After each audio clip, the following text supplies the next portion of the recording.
And we are live. What's going on, guys? It's Ricky with TechBud Solutions, and today we are going to be watching the market react to the first rate cut by the Federal Reserve in the last 50 months. Also, 30 minutes after, Jerome Powell will be going live and answering questions for analysts, and I'll leave it up to you guys if you guys would like me to host that free live stream or just continue to host it here on YouTube. So I really hope that you guys learned something new. I'm really excited to experience this with you all. Please consider dropping a thumbs up and subscribing if you feel like we earned it. And make sure you stay tuned to the very end of this video because we're going to have a nice little surprise for you all there. So here we go. Can you guys hear me and see me okay? If you guys can, please let me know in the live chat. For those that are tuning on in for the first time, the live chat is only able to be used by my subscribers. It's free to subscribe, so just click that subscribe button, and any question you might have, you'll be able to ask within that live chat. So let me go ahead and let the rest of social media know that we are going live. All right. We are live. What's up? What's up? Let's run a poll. Let's run a poll and see what you guys think is going to happen today. How does that sound? So I'll start a poll. What is your guess? So I'm going to put the first one is going to be 25% or 0.25 and then 0.50%. Okay. So in the next 5 minutes, we should be watching the market react. What you guys see on my screen is QQQ, which is the NASDAQ ETF. It's a 1-for-1. So therefore, when the NASDAQ market goes up, so does QQQ. When the NASDAQ market drops, so does QQQ. One of the things that I want to remind you is that this is a very volatile time to be actively trading. What I'm choosing to do is stay in cash. I want to wait for the market to react. I'm not here to pretend like I can predict the future. I can't. I don't know how the market's going to react. I don't know what it is that's going to be reported. And the market's pretty crazy right now, right? So because of that, I have a 50-50 chance if I try to get in right now and hope that the market goes up or hope that the market goes down. But I have a 100% chance of taking advantage of any opportunity once direction is more clear. So if we see that markets begin to rise, I can choose to go long.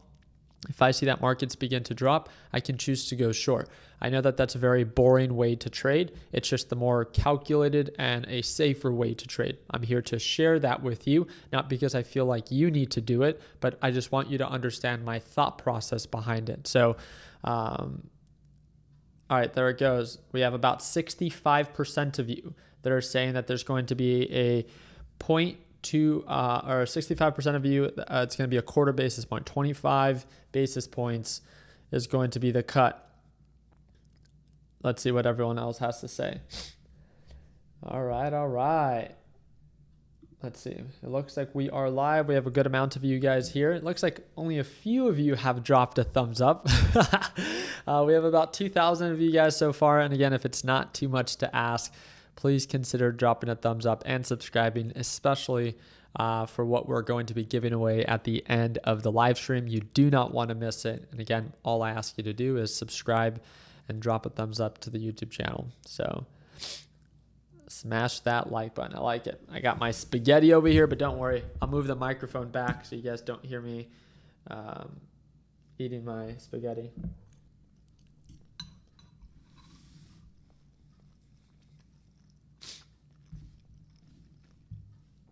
All right.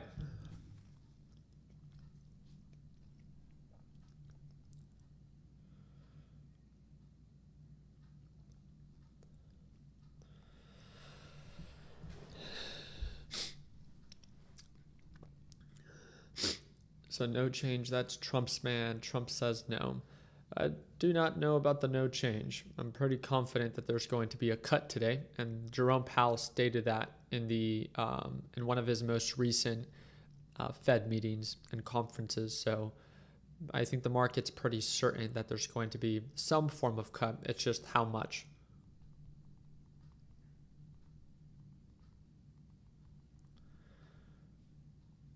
All right.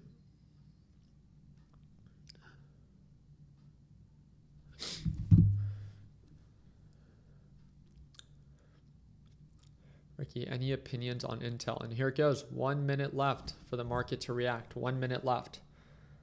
Give me one quick second. We have about 45 seconds left. So 45 seconds, do something now with your position or forever hold your peace. That's just a good reminder. Let's see which way we are going. All right, let's do the countdown. You guys want to do the countdown with me? All right, countdown. We have about 20 seconds left. You guys ready?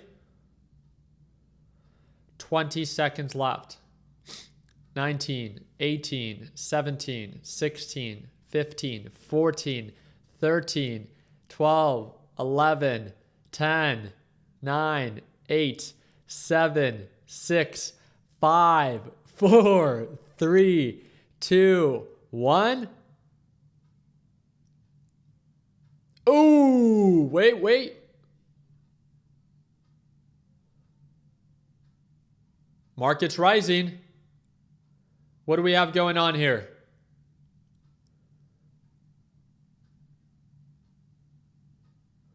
Markets are rising. Holy smokes. Bro, look at that.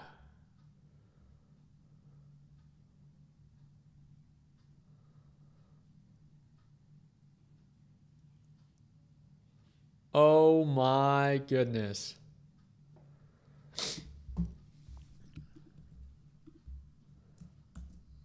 Update. Holy smokes, market is skyrocketing. Can't say that I'm mad about it though. I'm definitely not mad about it.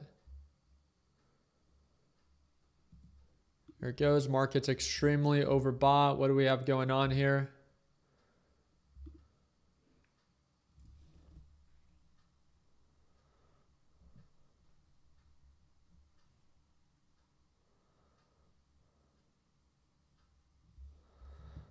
Look at this. Look at this. NVIDIA, an absolute rocket. All the way to highs of $17 per share and still gapping up. Holy smokes.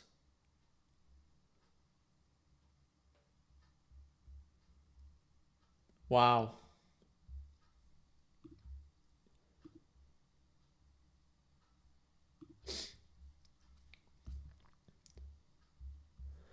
Yep, they did it. They cut rates. Expectation was 5.25. They cut rates to 5. Went from 5.5 all the way down to 5%. That is an interest rate cut of 50 basis points. This is what they were saying, that the market would skyrocket, but is this an overreaction? Let's have some fun, boys. Let's have some fun.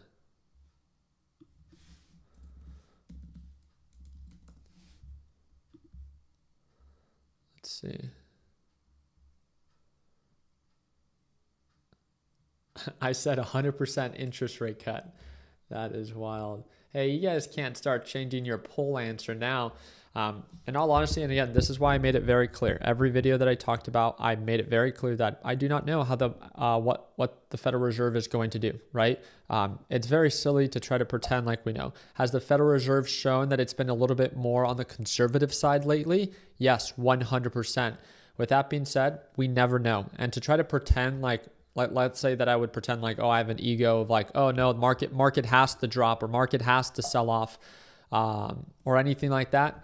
I just don't know. So I was trying to be very open with you guys. I was trying to be very cautious, and I'm very glad I did that, because if you asked me for my honest opinion, based off of how the Federal Reserve has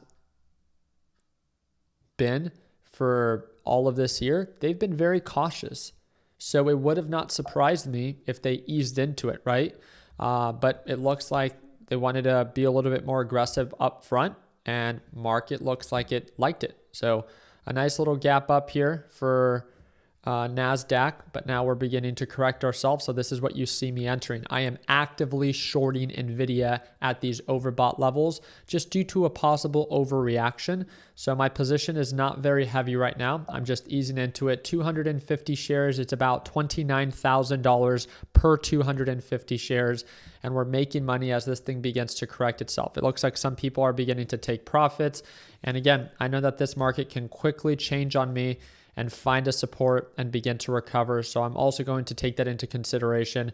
What's one thing that we talked about during today's live trading session, LPP team? For all of my people that are part of my LPP team that watched today's live trading session, what did we talk about? The market's going to be extremely volatile, and today is not a day where you want to be greedy. You want to take profits when you have it, which it does not surprise me that people are taking profits at these overbought levels, because Jerome Powell still has to speak. Jerome Powell speaks in the next 26 minutes, right? 26 minutes, Jerome Powell is going to be speaking, and we're going to be listening more about, okay, well, what is the sentiment?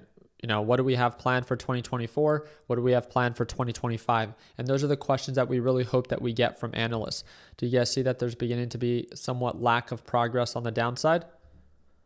Little lack of progress on the downside, right? So let's see if we get the drop. No, it looks like it's building support. Watch for the recovery. Let's see if the market gets it, or if it shows signs of weakness of a lower high and lower low, and then more selling pressure should follow. So all I'm looking for is progress and price action, right?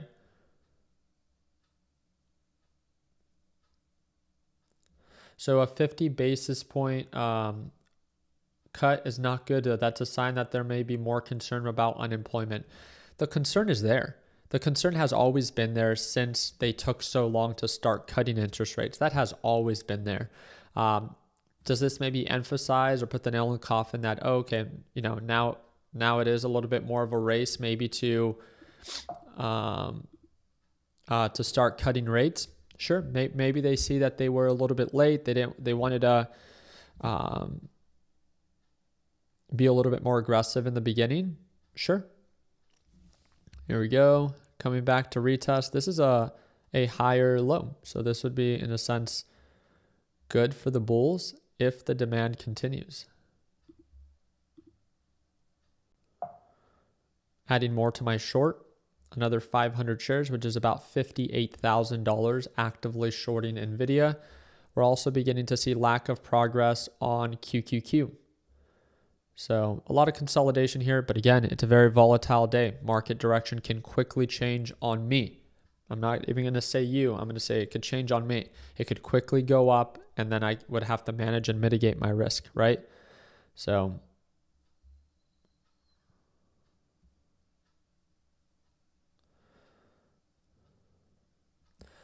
what does it take to short on a green candle? What's the mindset?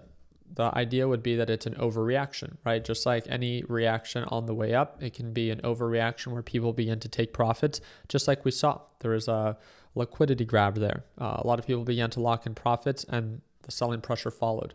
So it doesn't mean that we can't make new highs. It definitely can. And I mean, Jerome Powell hasn't even spoken yet. He has still yet to speak. So can NVIDIA make new highs? 100%. But it showed signs of resistance. It showed signs of lack of progress. And I was just paying attention to the progress.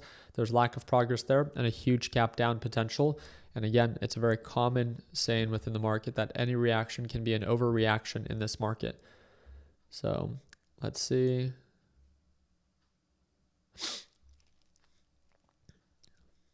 Still holding very well for the bulls.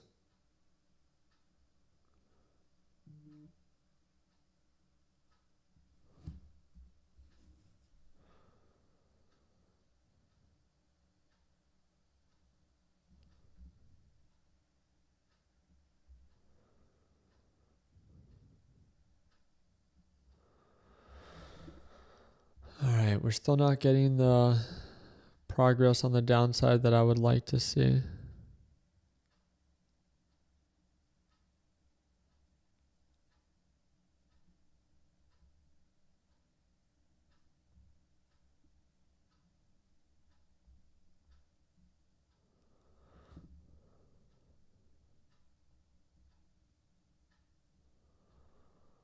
There it goes. A little bit more progress. It's looking pretty solid. Look at that. Huge drop there, all the way back down to previous support. A lot of consolidation here, right around 116. That was a very pretty number that it followed, 116.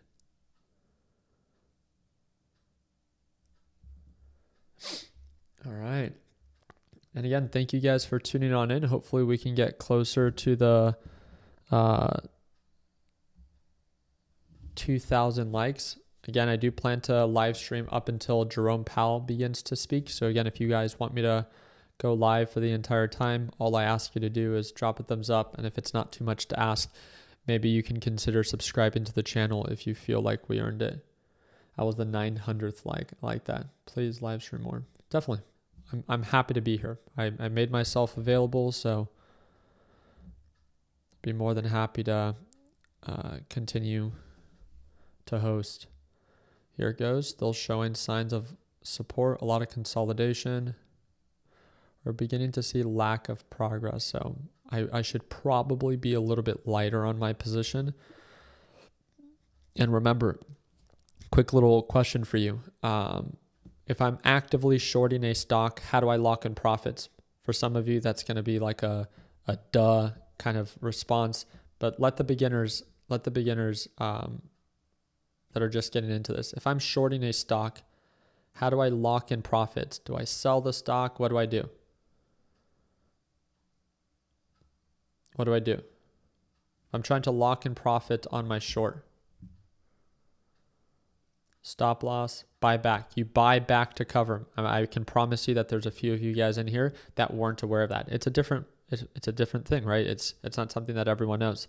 And that's why we're talking about it. I want to make sure for some of you beginners out there that as we're here watching, the first rate cut in the past 50 months, that we're also hopefully, teaching you a thing or two. So yeah, when you open up a short position, you open it like this, right? You actively short, and what it would reflect as is negative shares.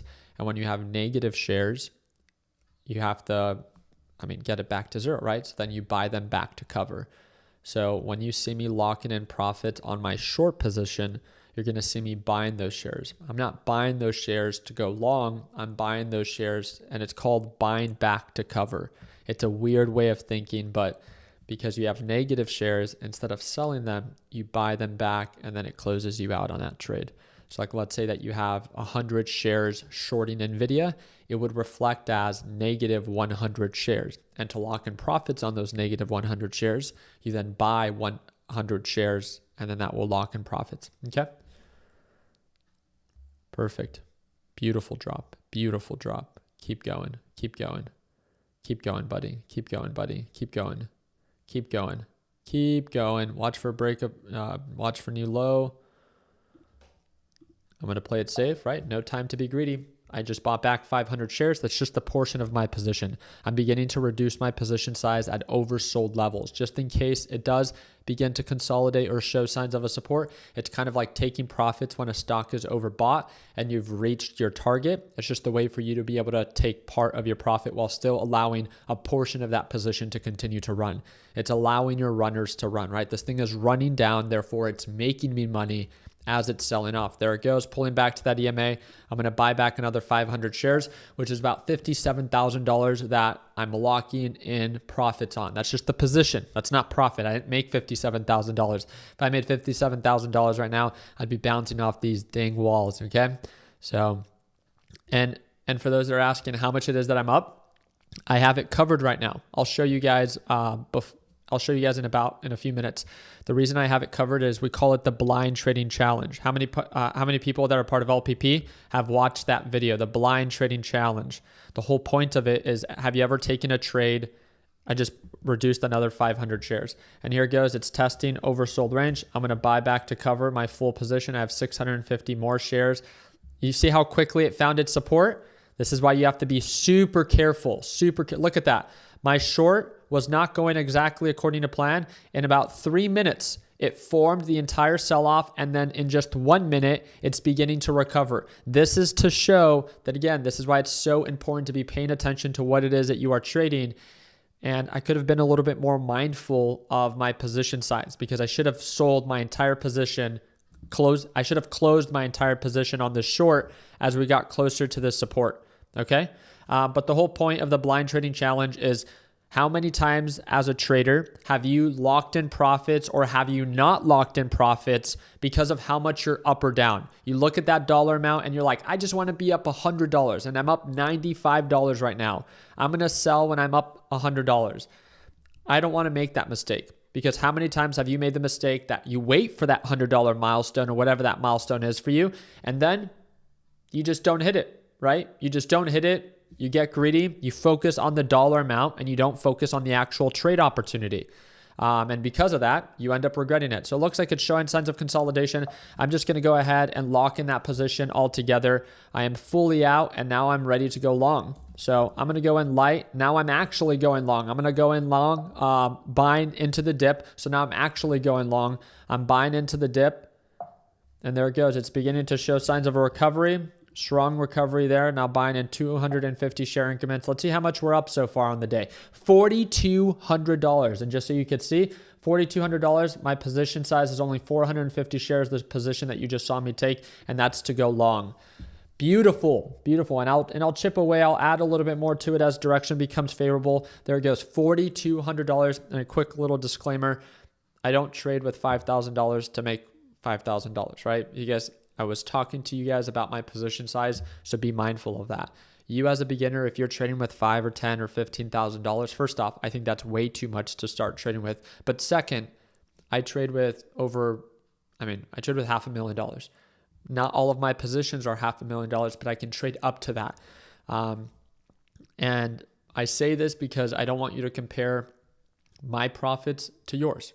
I hope that you can use me as a form of motivation, but I want you to understand that it, just like a business, you start small and then you scale. As you become more familiar, as you gain more experience, and if you get to that point, then you can start to fund it more money because it's making you more money. But if you have a bad business that's losing you money, you're not going to want to fund it more money, right? So very, very simple. That's the way that I like to view, maybe your journey as a trader, is you only fund it more when it's actually growing and making you money. If you're just getting started, I say trade small so you lose small. You're going to make a lot of mistakes when you're just getting started, and you shouldn't be scared of making mistakes. You learn a lot in this market.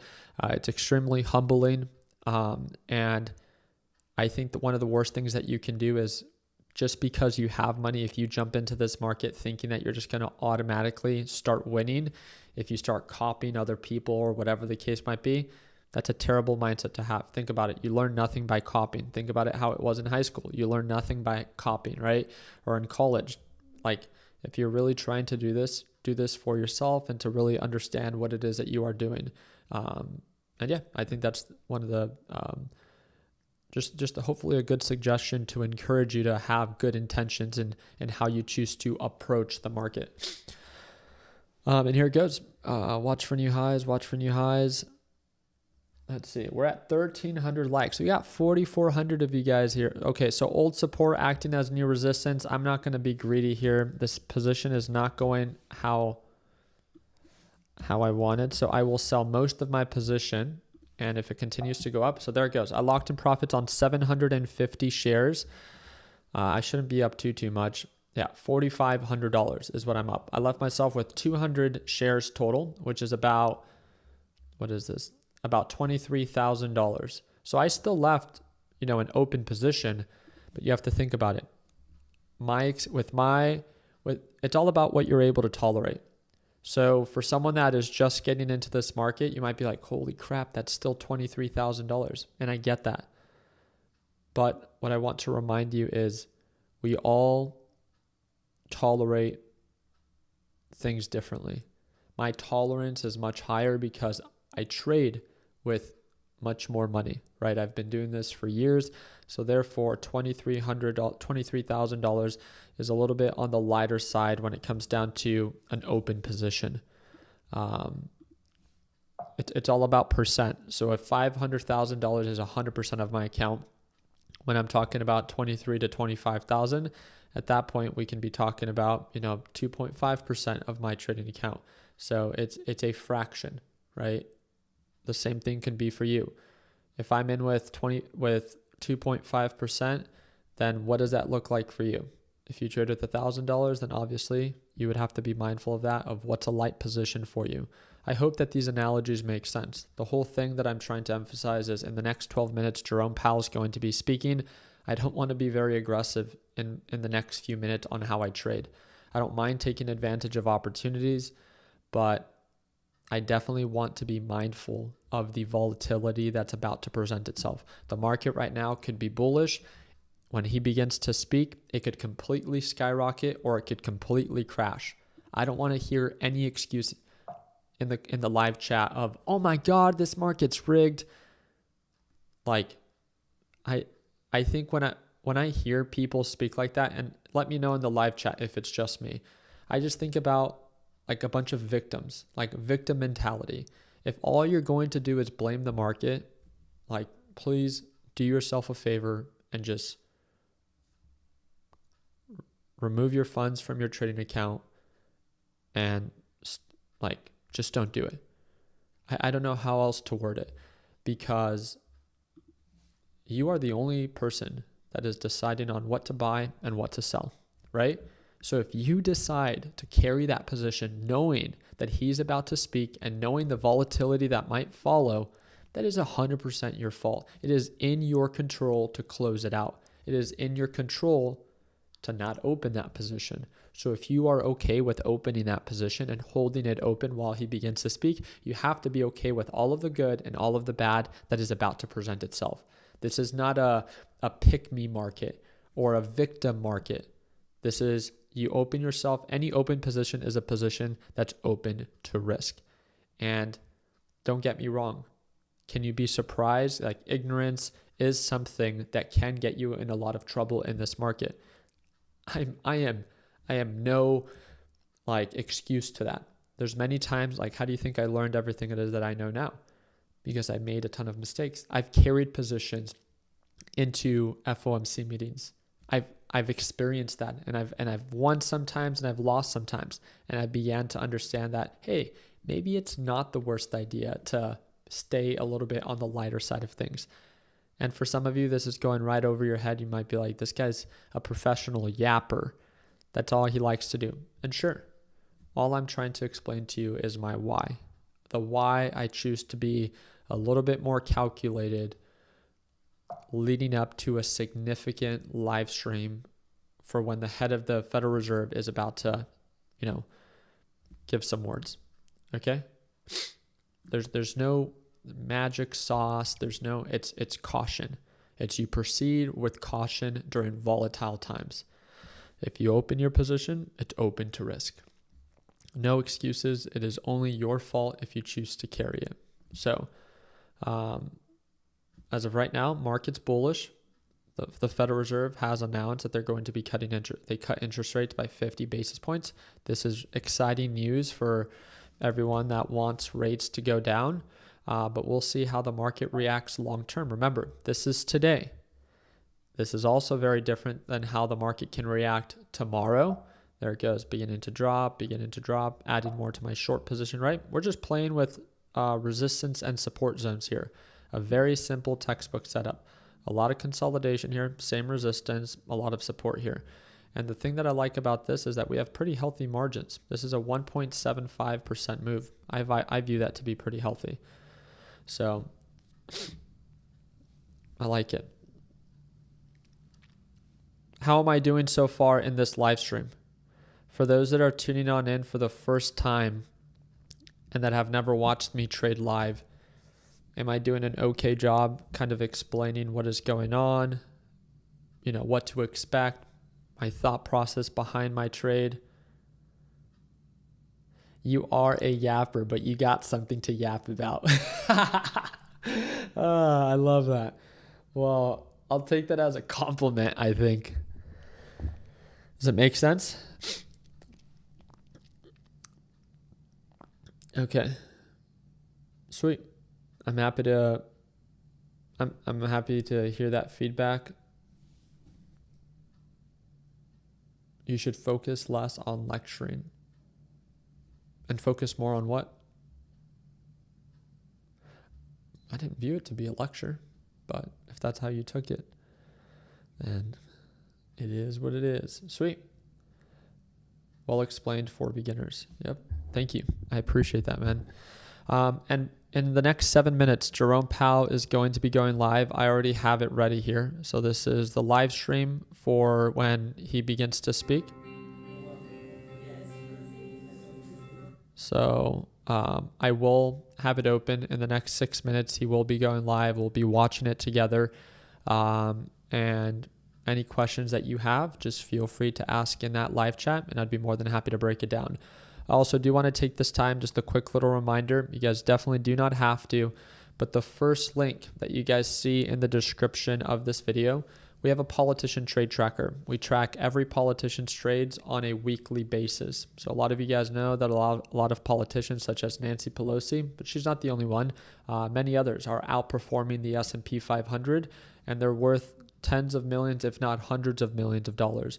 So what we do is we host a free weekly newsletter. It's sent out every single Monday at 1 p.m. Pacific Standard Time, and it's free to subscribe to. It's the first link in the description down below. And if you ever want to save your spot for that newsletter, it's absolutely for free. You get one newsletter every single week on a Monday at 1 p.m. Pacific Standard Time. And again, it's the first link in the description down below. Also very similar to these live sessions, I do trade live every morning. Like you're seeing right now, the market's very active, and during very active times, you see me entering and exiting my trades. Now imagine being able to experience that every day. Let me make sure that you understand this. Every day is not this active. So every day I'm not trading as you are seeing in this live stream, right? But every day I go live for about 30 minutes to an hour.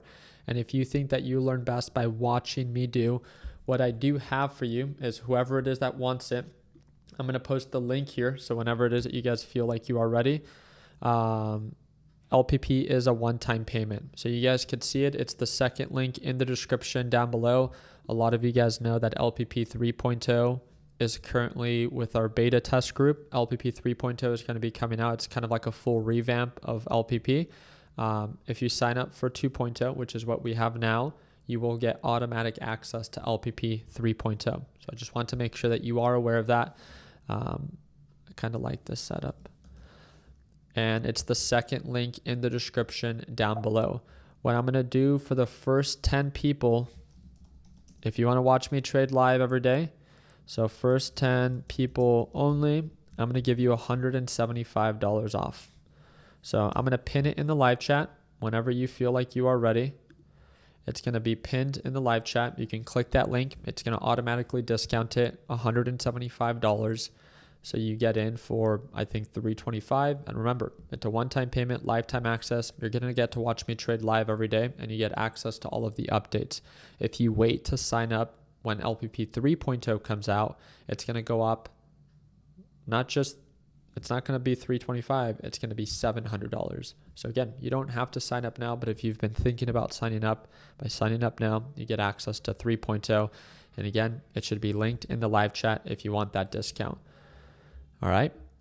So without further ado, in the next 3 minutes, Jerome Powell will be going live. And we should be watching the market react. Here it goes. I'm going to do another 250 shares short. It looks like we're going to get a nice little leg down. We are seeing some consolidation here, so we probably won't get as large of a leg down. It's going to be my last one. Another short here. Let's see if we get it. We need to see progress below 116.30. All right.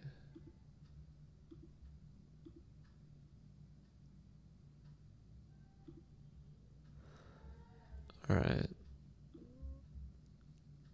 Let me get him here.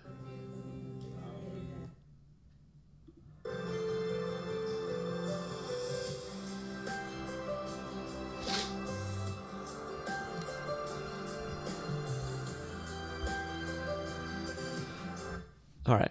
We're going to turn the volume off there for now, but we have it ready.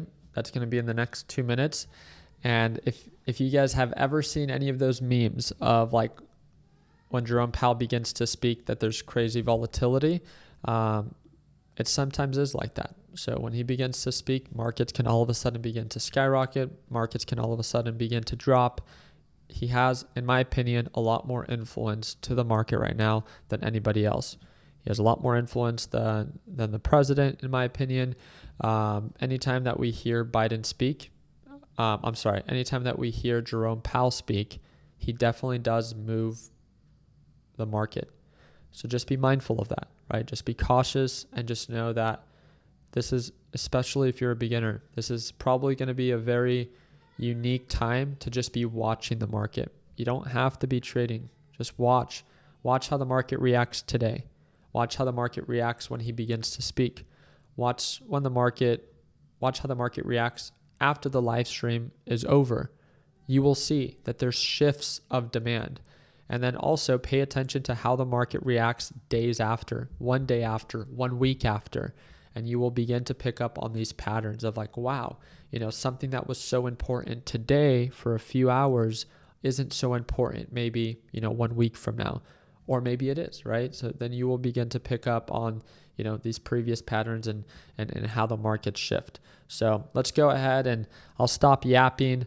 I'll pull him up on the screen and then I'll try to see if I can pull up a tab where we can watch the market and him speak at the same time. Would you guys like that? Again, all I ask you to do is drop a thumbs up, subscribe to the channel, and see what we can make happen today, okay? Here it goes.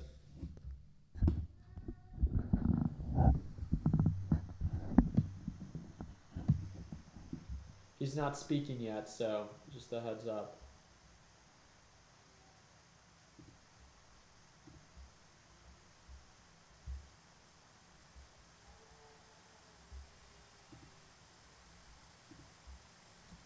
All right, ready? Get ready. Good afternoon. My colleagues and I remain squarely focused on achieving our dual mandate goals of maximum employment and stable prices for the benefit of the American people. Our economy is strong overall and has made significant progress toward our goals over the past 2 years. The labor market has cooled from its formerly overheated state. Inflation has eased substantially from a peak of 7% to an estimated 2.2% as of August. We're committed to maintaining our economy's strength by supporting maximum employment and returning inflation to our 2% goal. Today, the Federal Open Market Committee decided to reduce the degree of policy restraint by lowering our policy interest rate by a 0.5 percentage point. This decision reflects our growing confidence that with an appropriate recalibration of our policy stance, strength in the labor market can be maintained in a context of moderate growth and inflation moving sustainably down to 2%. We also decided to continue to reduce our securities holdings. I will have more to say about monetary policy after briefly reviewing economic developments. Recent indicators suggest that economic activity has continued to expand at a solid pace. GDP rose at an annual rate of 2.2% in the first half of the year, and available data point to a roughly similar pace of growth this quarter. Growth of consumer spending has remained resilient, and investment in equipment and intangibles has picked up from its anemic pace last year. In the housing sector, investment fell back in the second quarter after rising strongly in the first. Improving supply conditions have supported resilient demand and the strong performance of the U.S. economy over the past year. In our summary of economic projections, committee participants generally expect GDP growth to remain solid, with a median projection of 2% over the next few years. Markets are testing in the labor you market, high. Conditions have continued to cool. Payroll job gains averaged 116,000 per month over the past 3 months, a notable step down from the pace seen earlier in the year. The unemployment rate has moved up, but remains low at 4.2%. Nominal wage growth has eased over the past year, and the jobs to workers gap has narrowed.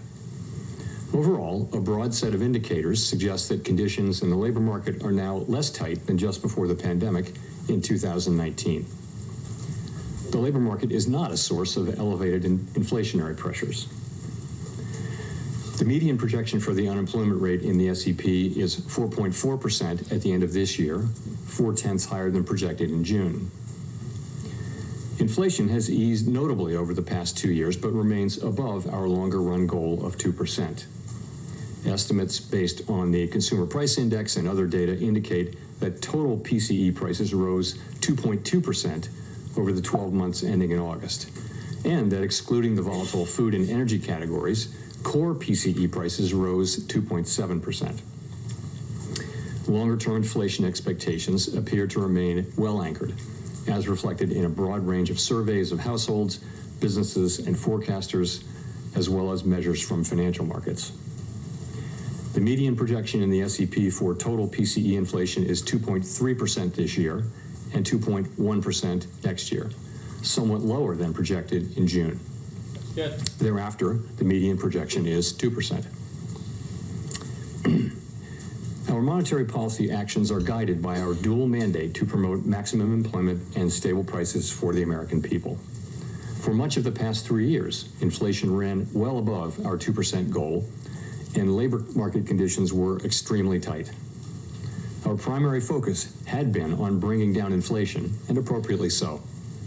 We are acutely aware that high inflation imposes significant hardship as it erodes purchasing power, especially for those least able to meet the higher costs of essentials like food, housing, and transportation.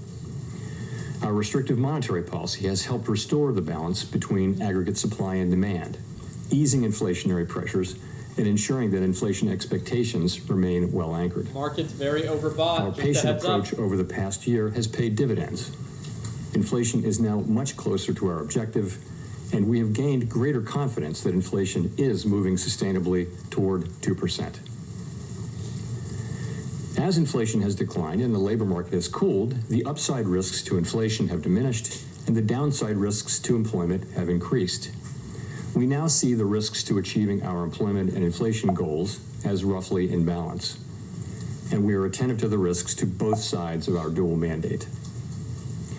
In light of the progress on inflation and the balance of risks, at today's meeting, the committee decided to lower the target range for the federal funds rate by a 0.5 percentage point to 4.75% to 5%. This recalibration of our policy stance will help maintain the strength of the economy and the labor market. What did we say? And will continue to enable further progress on inflation as we begin the process of moving toward a more neutral stance. Be careful. We are not on any preset course. We will continue to make our decisions meeting by meeting. As you should. We know that reducing policy restraint too quickly could hinder progress on inflation. At the same time, reducing restraint too slowly could unduly weaken economic activity and employment.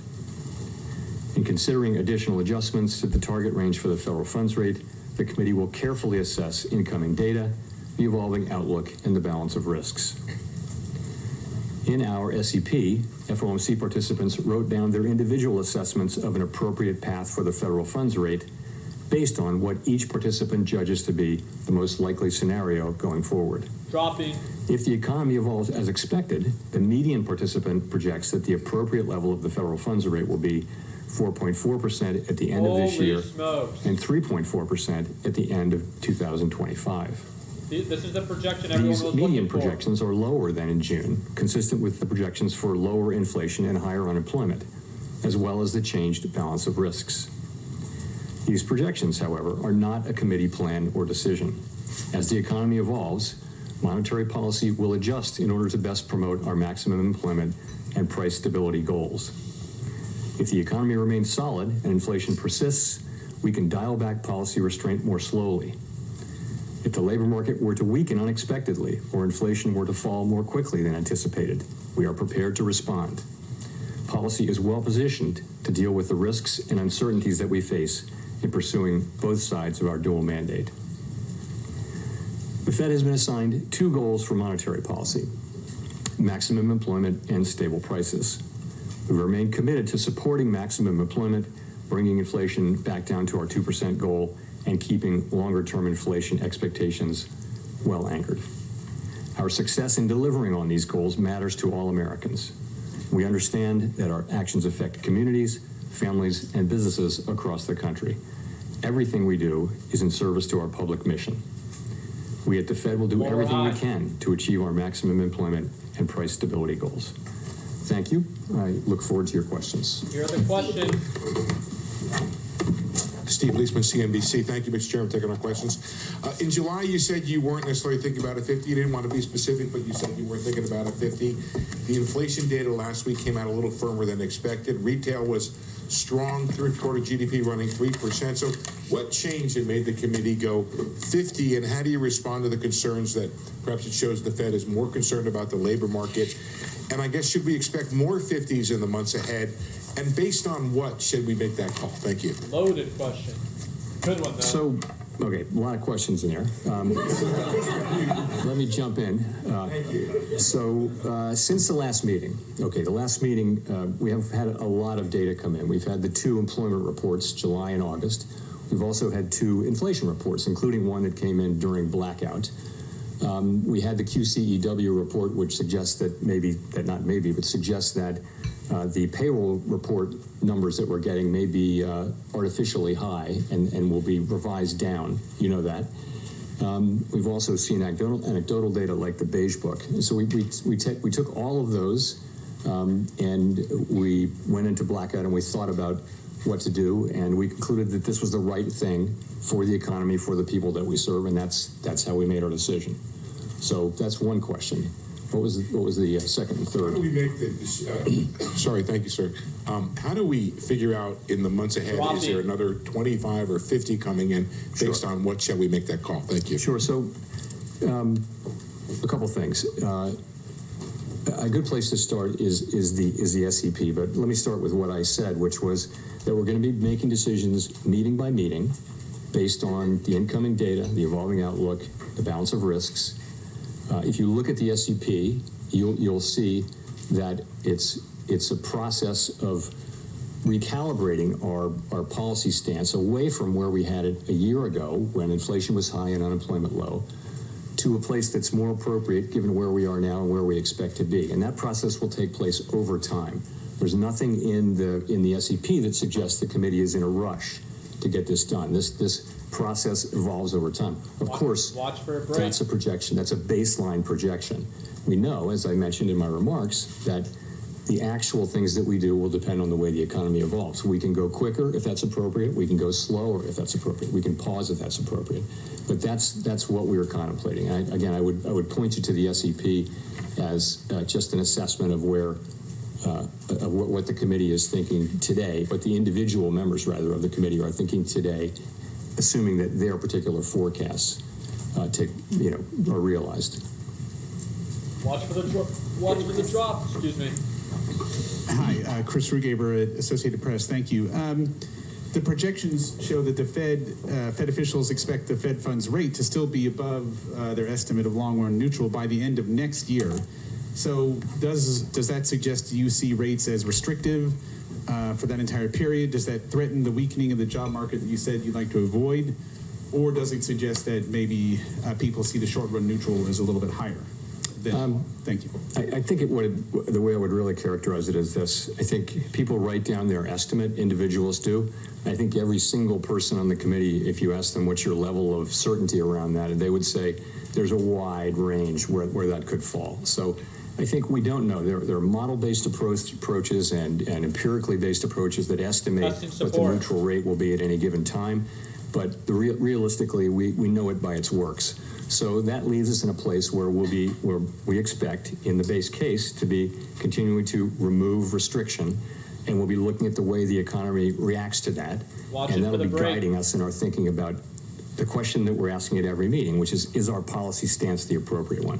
We know, if you go back, we know that the policy stance we adopted in July of 2023 NASDAQ markets dropping came at a time when unemployment was 3.5% and inflation was 4.2%. Boom. Today, unemployment is up to 4.2%. Inflation's down to a few tenths above 2%.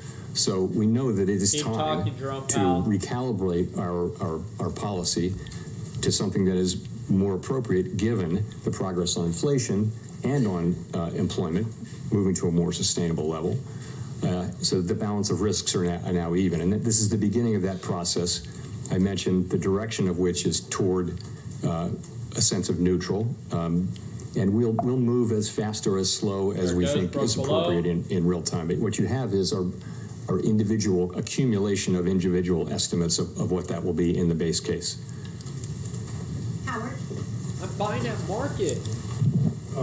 Howard Schneider with Reuters.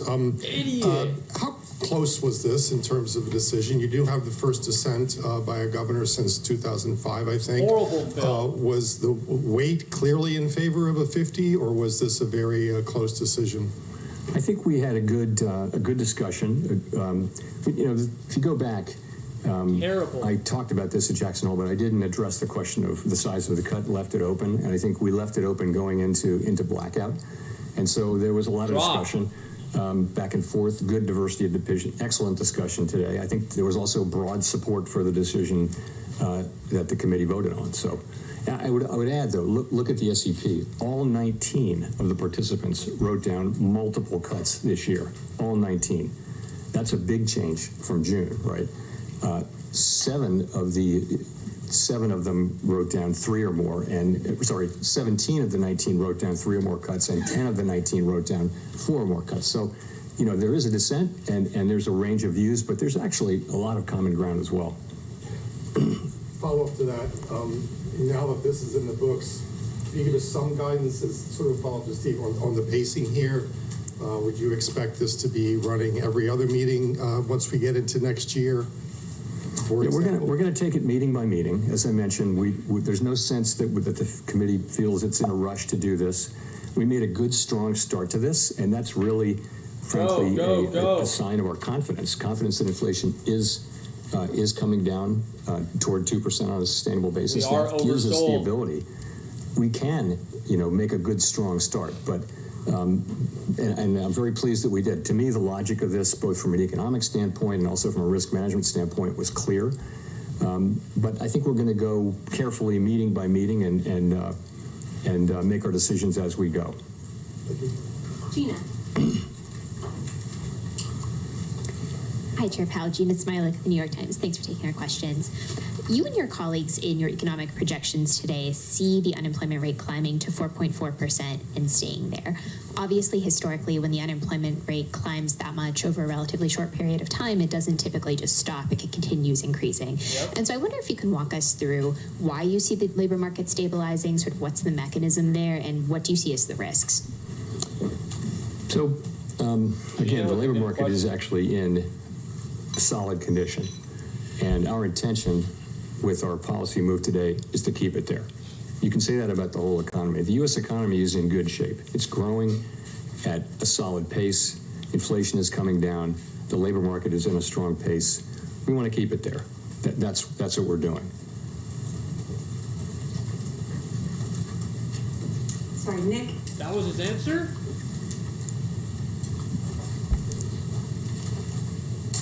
Nick Timmeros of the Wall Street Journal. Chair Powell, does today's action constitute a catch-up in action given recent substantial revisions to the employment data? Or is this larger than typical rate cut a function of the elevated nominal level of the policy rate such that an accelerated cadence could be expected to continue? Okay. Multiple questions there. So I would say we don't think we're behind. We do not think we think this is timely. But I think you can take this as a sign of our commitment not to get behind.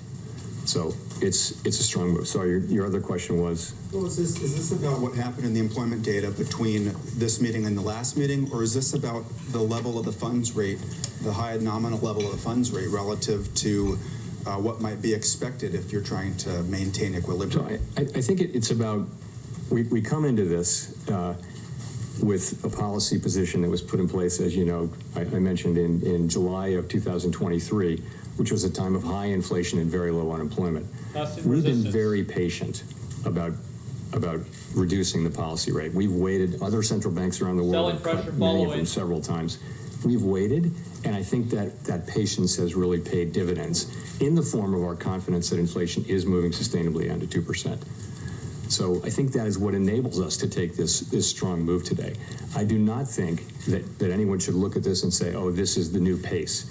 You have to think about it in terms of the base case. Of course, what happens will happen. So in the base case, what you see is, look at the SEP. You see cuts moving along. The sense of this is we're recalibrating policy down over time to a more neutral level, and we're moving at the pace that we think is appropriate given developments in the economy in the base case. The economy can develop in a way that would cause us to go faster or slower, but that's what the base case says. And if I could follow up on the balance sheet. In 2019, when you did the mid-cycle adjustment, you ceased the balance sheet runoff. With a larger cut today, should there be any signal inferred about how the committee would approach end state on the balance sheet policy? So in the current situation, reserves have really been stable. They haven't come down. So reserves are still abundant and expected to remain so for some time. As you know, the shrinkage in our balance sheet has really come out of the overnight RRP. So I think what that tells you is we're not thinking about stopping runoff because of this at all. We know that these two things can happen side by side. In a sense, they're both a form of normalization. And so for a time, you can have the balance sheet shrinking, but also be cutting rates. Colby. Thank you. Colby Smith with the Financial Times. Just following up on Gina's question on rising unemployment, is it your view that this is just a function of a normalizing labor market amid improved supply? Or is there anything to suggest that something more concerning perhaps is taking place here, given that other metrics of labor demand have softened too? And I guess in direct follow-up to Gina is, why should we not expect a further deterioration in labor market conditions if policy is still restrictive? So I think what we're seeing is clearly labor market conditions have cooled off by any measure, as I talked about in Jackson Hole. And but they're still at a level. The level of those conditions is actually pretty close to what I would call maximum employment. So you're close to mandate, maybe at mandate on that. So what's driving it? Clearly, payroll job creation has moved down over the last few months, and this bears watching. By many other measures, the labor market has returned to or below 2019 levels, which was a very good, strong labor market, but this is more sort of 2018-17. So the labor market bears close watching, and we'll be giving it that. But ultimately, we believe, with an appropriate recalibration of our policy, that we can continue to see the economy growing, and that will support the labor market. In the meantime, if you look at the growth in economic activity data, the retail sales data that we just got, second quarter GDP, all of this indicates an economy that is still growing at a solid pace. So that should also support the labor market over time. So, but again, it bears watching, and we're watching. And just on the point about starting to see rising layoffs, if that were to happen, wouldn't the committee already be too late in terms of avoiding a recession? So our plan, of course, has been to begin to recalibrate. And as you know, we're not seeing rising claims. We're not seeing rising layoffs. We're not seeing that, and we're not hearing that from companies that that's something that's getting ready to happen. So we're not waiting for that, because there is thinking that the time to support the labor market is when it's strong, and not when you begin to see the layoffs. There's some lore on that. So that's the situation we're in. We have, in fact, begun the cutting cycle now, and we'll be watching, and that'll be one of the factors that we consider. Of course, we're going to look at the totality of the data as we make these decisions meeting by meeting. Michael McKee with Bloomberg TV and Radio. To follow up on that, what would constitute for you and the committee a deterioration in the labor market? You're pricing in basically by the end of next year 200 basis points of cuts just to maintain a higher unemployment rate. Would you be moving to a more preemptive monetary policy style rather than, as you did with inflation, waiting until the data gave you a signal? We're going to be watching all of the data, right? So if, as I mentioned in my remarks, if the labor market were to slow unexpectedly, then we have the ability to react to that by cutting faster. We're also going to be looking at our other mandate, though. We have greater confidence now that inflation is moving down to 2%, but at the same time, our plan is that we will be at 2%, over time. So. And policy, we think, is still restrictive, so that should still be happening. I'm just curious as to how sensitive you'll be to the labor market, since you forecast we are going to see higher unemployment and it is going to take a significant amount of monetary easing to just maintain it? So, you know, what I would say is we don't think we need to see further loosening in labor market conditions to get inflation down to 2%. But we have a dual mandate, and I think you can take this whole action as take a step back. What have we been trying to achieve? We're trying to achieve a situation where we restore price stability without the kind of painful increase in unemployment that has come sometimes with disinflation. That's what we're trying to do. And I think you can take today's action as a sign of our strong commitment to achieve that goal. Rachel. Hi, Chair Powell. Rachel Siegel from the Washington Post. Thanks for taking our questions. You're describing this view that you don't think you're behind when it comes to the job market. Can you walk us through the specific data points that you found to be most helpful in the discussions at this meeting? You've mentioned a couple, but would you be able to walk us through what that dashboard told you as far as what you know about the job market now? Sure. So we'll start with unemployment, which is the single most important one probably. You're at 4.2%. That's, you know, I know that's higher than we were used to seeing numbers in the mid and even below mid threes last year. But if you look back over the sweep of the years, that's a very healthy unemployment rate. And anything in the low fours is a good labor market. So that's one thing. Participation is at high levels. It's, you know, we're right adjusted for demographics, for aging. Participation's at pretty high levels. That's a good thing. Wages are still a bit above what would be, the wage increases rather, are still just a bit above where they would be over the very longer term to be consistent with 2% inflation, but they're very much coming down to what that sustainable level is, so we feel good about that. Vacancies over, per unemployed is back to what is still a very strong level. It's not as high as it was. That number reached 2 to 1, 2 vacancies for every unemployed person as measured. It's now below around 1, but that's still a very good number, I would say. Quits have come back down to normal levels. I mean, that could go on and on. There are many employment indicators. What do they say? They say this is still a solid labor market. The question isn't the level. The question is that there has been change particularly over the last few months. And so what we say is as the risks, the upside risks to inflation have really come down, the downside risks to employment have increased. And because we have been patient and held our fire on cutting while inflation has come down, I think we're now in a very good position to manage the risks to both of our goals. And what do you expect to learn between now and November that will help inform the scale of the cut at the next meeting? More data, the usual. Don't look for anything else. We'll see another labor report. We'll see another jobs report. I think we get a second jobs report on the day of the meeting, I think. No, on the Friday before the meeting. And inflation data. We'll get all this data. We'll be watching. It's always a question of look at the incoming data and ask what are the implications of that data for the evolving outlook and the balance of risks, and then go through our process and think what's the right thing to do. Is policy where we want it to be to foster the achievement of our goals over time? So that's what it is, and that's what we'll be doing. Neil. Hi, Chair Powell. Neil Irwin with Axios. We've only been running a little above 100,000 jobs a month on payrolls the last 3 months. Do you view that level of job creation as worrying or alarming, or would you be content if we were to kind of stick at that level?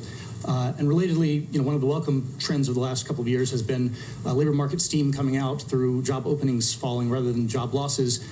Do you think that trend has further to run, or do you see risk that further labor market cooling will have to come through job losses?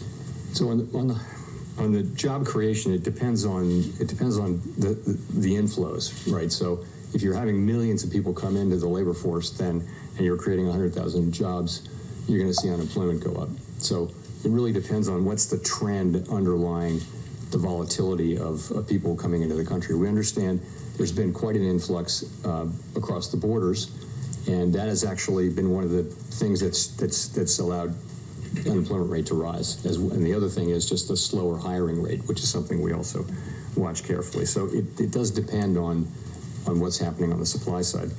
And on the beverage curve question, yes. So we all felt on the committee, not all, but I think everyone on the committee felt that job openings were so elevated that they could fall a long way before you hit the part of the curve where job openings turned into higher unemployment, job loss.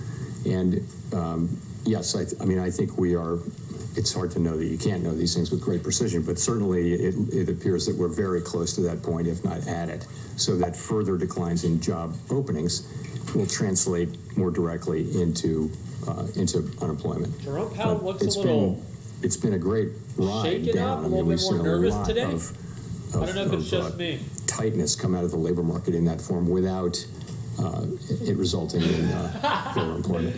Travis, you're wild. Thanks, Chair Powell. Edward Lawrence, Fox Business. So we've heard some speculation that you may be going with the federal funds rate to 3.5%, maybe under 4%. And there's basically an entire generation that has experienced zero or near zero federal funds rate. And some think we're heading in that direction again. What's the likelihood that cheap money is now the norm? So this is a question. You mean after we get through all of this?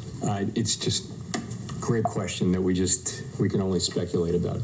Intuitively, many people anyway would say we're probably not going back to that era where there were trillions of dollars of sovereign bonds trading at negative rates, long-term bonds trading at negative rates.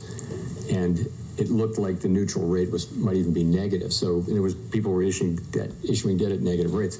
It seems that's so far away now. There we go. Buy back my to own cover. sense is that we're not going back to that. But honestly, we're going to find out. But it feels to me Testing EMA support. that the neutral rate is position. probably significantly higher than it was back then. How high is it? I just don't think we know. It's again, we only know it by its works. And one more, how do you respond to the criticism that will likely come that a deeper rate cut now before the election has some political motivations?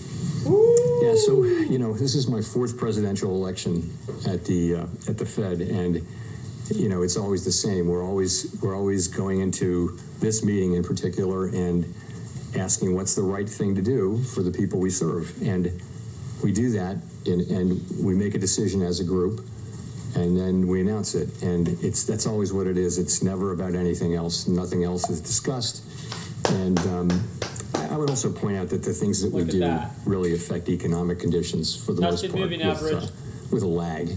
So nonetheless, this is what we do. Our job is to support the economy on behalf of the American people. And if we get it right, this will benefit the American people significantly. So this really concentrates the mind, and it's something we all take very, very seriously. We don't put up any other filters. I think if you start doing that, I don't know where you stop. And so we just don't do that. Jolene. Thank you, Chair Powell. I'm Jolene Kent with CBS News. My first question is, very simply, what message are you trying to send American consumers, the American people, with this unusually large rate cut? I would just say that, the U.S. economy is in a good place, and our decision today is designed to keep it there.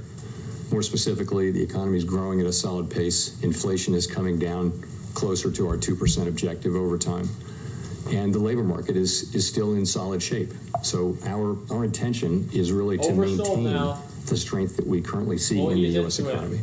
And we'll do that by returning rates from their high level, which has really been the purpose of which has been to get inflation under control. Watch for a break of support. We're going to move those down over time to a more normal level over time.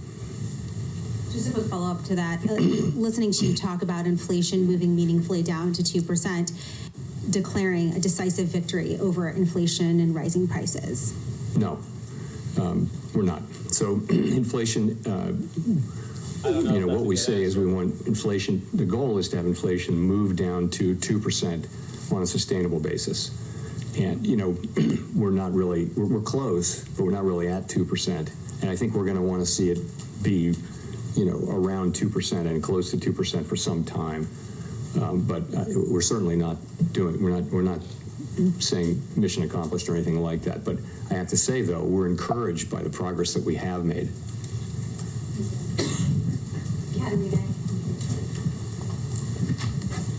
Katerina Saraiva with Bloomberg News. I just would love to know kind of how the committee is thinking about the persistence we've seen in housing inflation. Do you think you can return to 2% with housing inflation where it is?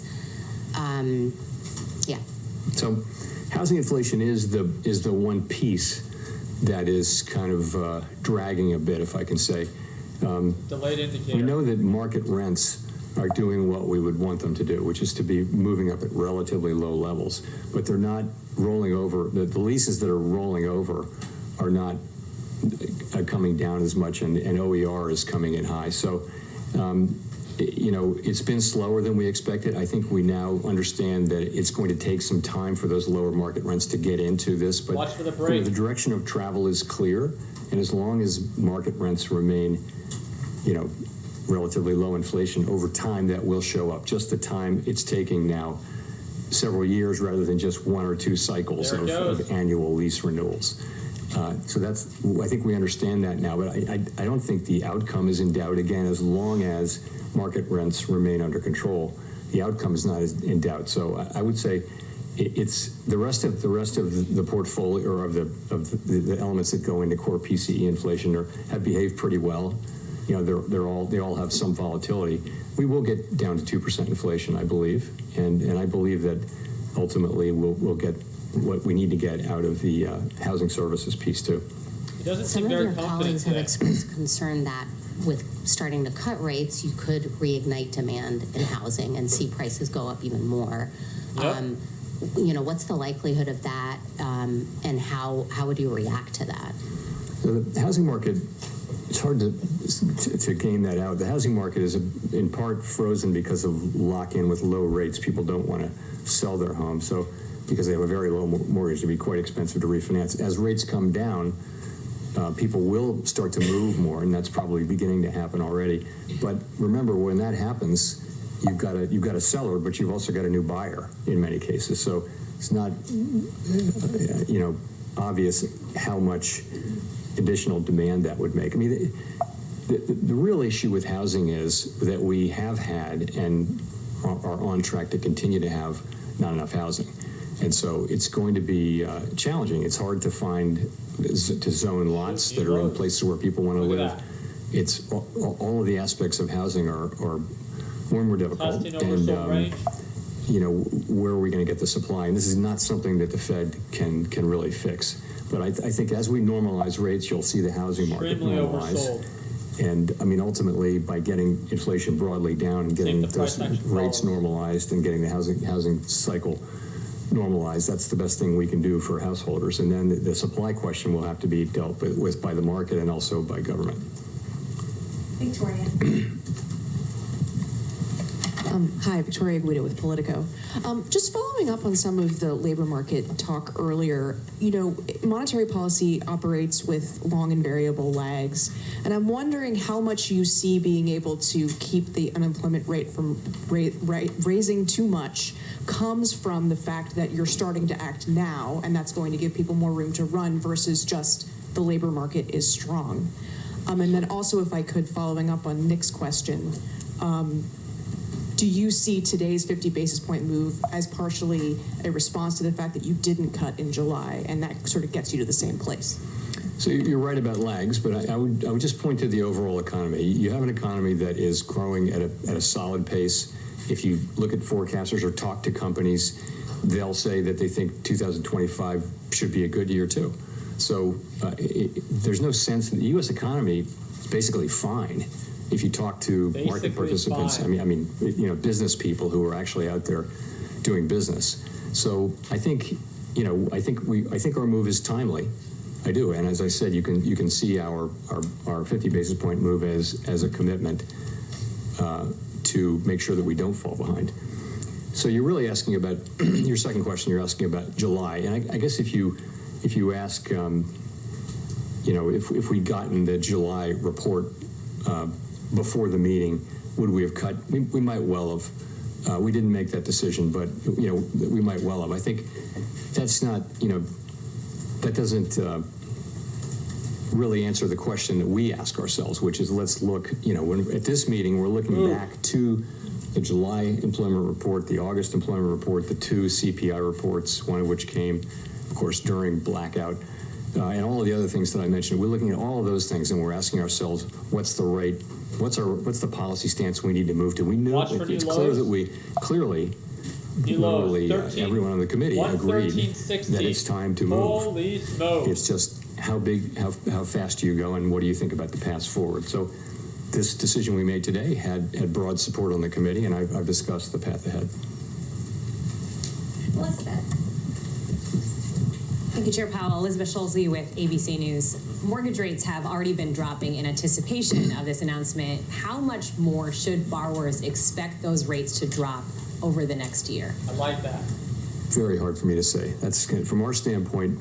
I can't really speak to mortgage rates. I will say, that'll depend on how the economy evolves. Our intention, though, is we think that our policy was appropriately restrictive.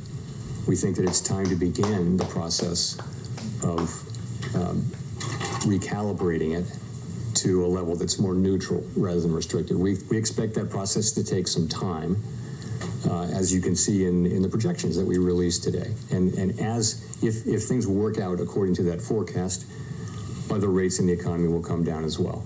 However, the rate at which those things happen will really depend on how the economy performs. We can't look a year ahead and know what the economy is going to be doing. What's your message to households who are frustrated that home prices have still stayed so high as rates have been high?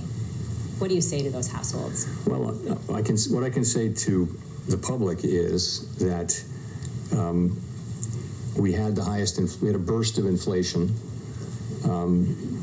Many other countries around the world had a similar burst of inflation, and when that happens, part of the answer is that we raise interest rates in order to cool the economy off, in order to reduce inflationary pressures. It's not something that people experience as pleasant, but at the end, what you get is low inflation restored, price stability restored. And a good definition of price stability is that people in their daily decisions, they're not thinking about inflation anymore. That's where everyone wants to be, is back to what's inflation. We just keep it low, keep it stable. We're restoring that. So what we're going through now really, it restores, it will benefit people over a long period of time. Price stability benefits everybody over a long period of time just by virtue of the fact that they don't have to deal with inflation. So that's what's been going on. And I think we've made real progress. We don't tell people how to think about the economy, of course. And of course, people are experiencing high prices as opposed to high inflation. And we understand that's painful. Greg.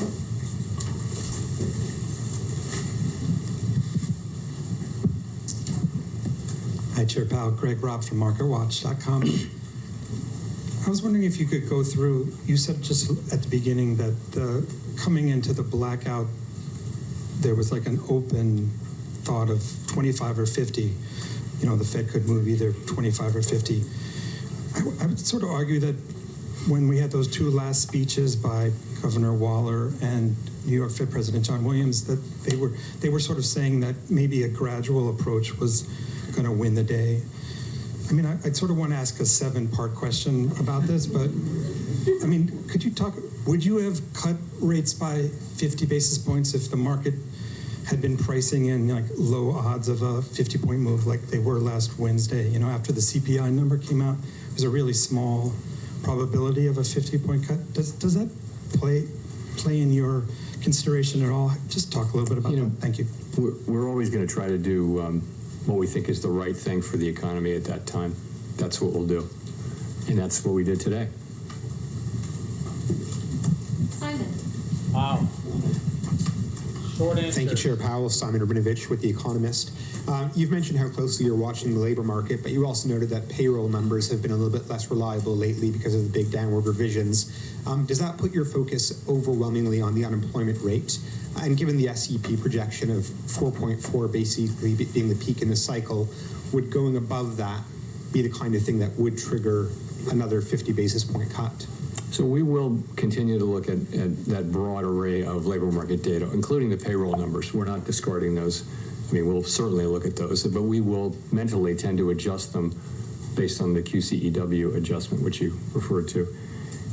There isn't a bright line. It will be, the unemployment rate's very important, of course, but there isn't a single statistic or a single bright line over which that might move that would dictate one thing or another. We'll look at each meeting, we'll look at all the data on inflation, economic activity, and the labor market, and we'll make decisions about is our policy stance where it needs to be to foster over the medium term our mandate goals. Yeah, so I can't say we have a bright line in mind.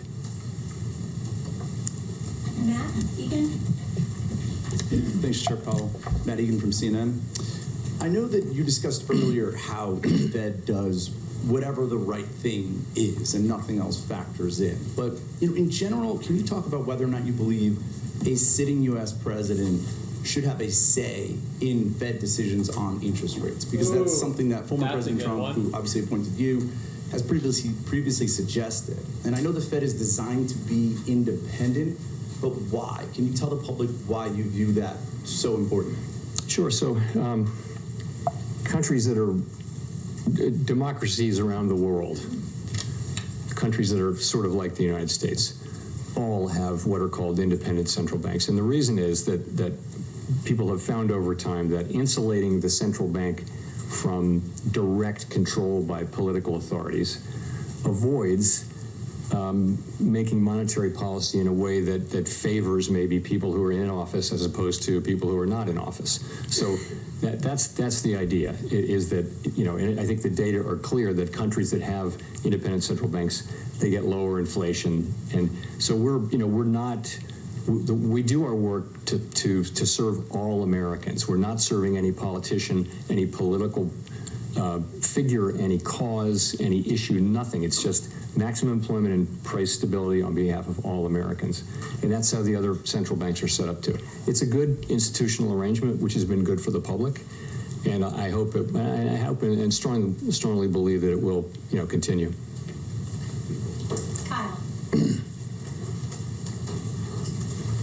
Kyle Campbell for American Banker. Thanks for taking the questions, Chair Powell. A couple regulatory developments in the past week that I want to ask you about. First, last week, Vice Chair for Supervision, Michael Barr, outlined his views for the changes to the Basel III Endgame. I'm wondering if you are in alignment with him on what those changes should be, if those have support. I love the question or the comment that I just saw in the live chat. Look at this. What's his name? It says, Alexander Commander is saying, look at the MACD and the RSI. This is the time to buy and not sell. This cracks me up because Alexander had a previous comment of when NVIDIA was pulling on back and I was buying into it. He was getting offended that I was buying into the dip. I shorted it on the way down. I buy into the dip. And then he's saying, no, I shouldn't be locking in profits because the RSI and the MACD signal not to sell.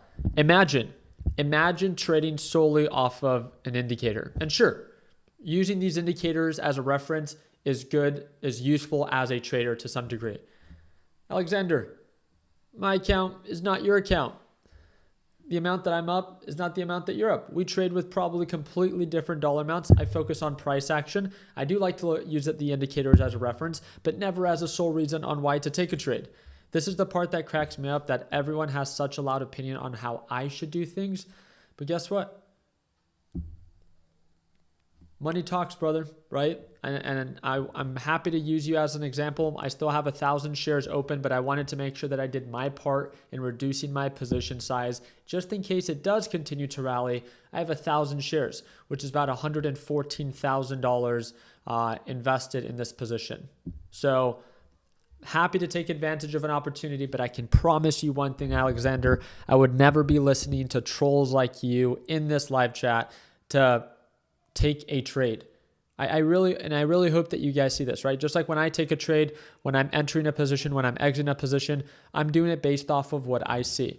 You can have an opinion, but for you to get salty and to start trying to insult me in front of my group, and you think I'm not going to say anything because I have a platform and I should hold myself to a higher standard, hell no. dude, I will make an example of you tenfold, 10 times after 10 out of 10 times. I promise you that. So you focus on yourself. If you don't like this live session, then I can promise you your existence in this live, I wouldn't even have noticed it if you weren't even here. So please focus on yourself, and I will do my part in focusing on me. I hope that that's very clear. Above target. So, that said to us, concentrate on inflation, and we did for a while, and we kept at that. The stance that we put in place 14 months ago was a stance that was focused on bringing down inflation. Part of bringing down inflation, though, is cooling off the economy and a little bit cooling off the labor market. You now have a cooler labor market in part because of our activities. So what that tells you is it's time to change our stance. So we did that. The sense of the change in the stance is that we're recalibrating our policy over time to a stance that will be more neutral. And today I think we made a good, strong start on that. I think it was the right decision, and I think it should send a signal that that we're committed to coming up with a good outcome here. Is the economy more vulnerable to a shock now that could tip it into recession? I don't think so. I don't. As I look. Well, let me look at it this way. I don't see anything in the economy right now that suggests that the likelihood of a downturn is elevated. Okay, I don't see that. You see growth at a solid rate. You see inflation coming down, and you see a labor market that's still at very solid levels. So I don't really see that. No, thank you. Thank you. And there it goes. Jerome Powell is done. So that is the entire live stream. Let's see how the market reacts Let's see how the market reacts after this live stream for Jerome Powell has ended. As of right now, it looks like we're lacking progress on the upside. I do not know if this thing is going to begin to recover. So this is why you see me reducing my position size on the long. And that is the example that I wanted to use Alex. We always have a troll, always one. Last time, I think his name was Pedro. This time, his name is Alexander. And I hope that you see it as what it is. It's just like people are always so opinionated on what they think that you should do, but never do anything to help themselves, right? Because again, if he was so well informed on what he should or should not do, then he simply wouldn't be here. I'm here because I know I'm not perfect. And the way that I'm choosing to reduce my position size was in a way to manage and mitigate my risk. I wasn't certain that NASDAQ was going to recover. And imagine if I was so brain dead that all I did was listen to people like Alexander, and I would have carried my entire position here, where then it just ends up getting rejected. It forms a lower high, and then it comes back to retest that previous lows.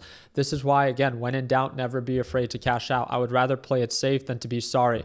And again, I am not perfect. I make mistakes in almost every single live trading session. But I think that's one of the things that the LPP team loves most about my videos is that they get to just see a raw live trading session every single day. So I saw a handful of you guys were trying to use our discount link, but it looks like the 10 spots were already filled. I activated another 5 spots for you guys. So if you do want to get LPP for $175 off, again, the link is in the live chat of this live stream, or you can click the second link in the description down below, but it won't, if you use the second link in the description down below, it will not have a discount code. So you can feel free to message me via Instagram or just comment down below and I'll send you a link there. So I appreciate your time. I hope that earns a thumbs up. Do not forget, if you guys haven't subscribed to our Nancy Pelosi tracker, it's the first link in the description down below where we send out a politician trade tracker on a weekly basis every single Monday. And I hope to see you for tomorrow's live trading session.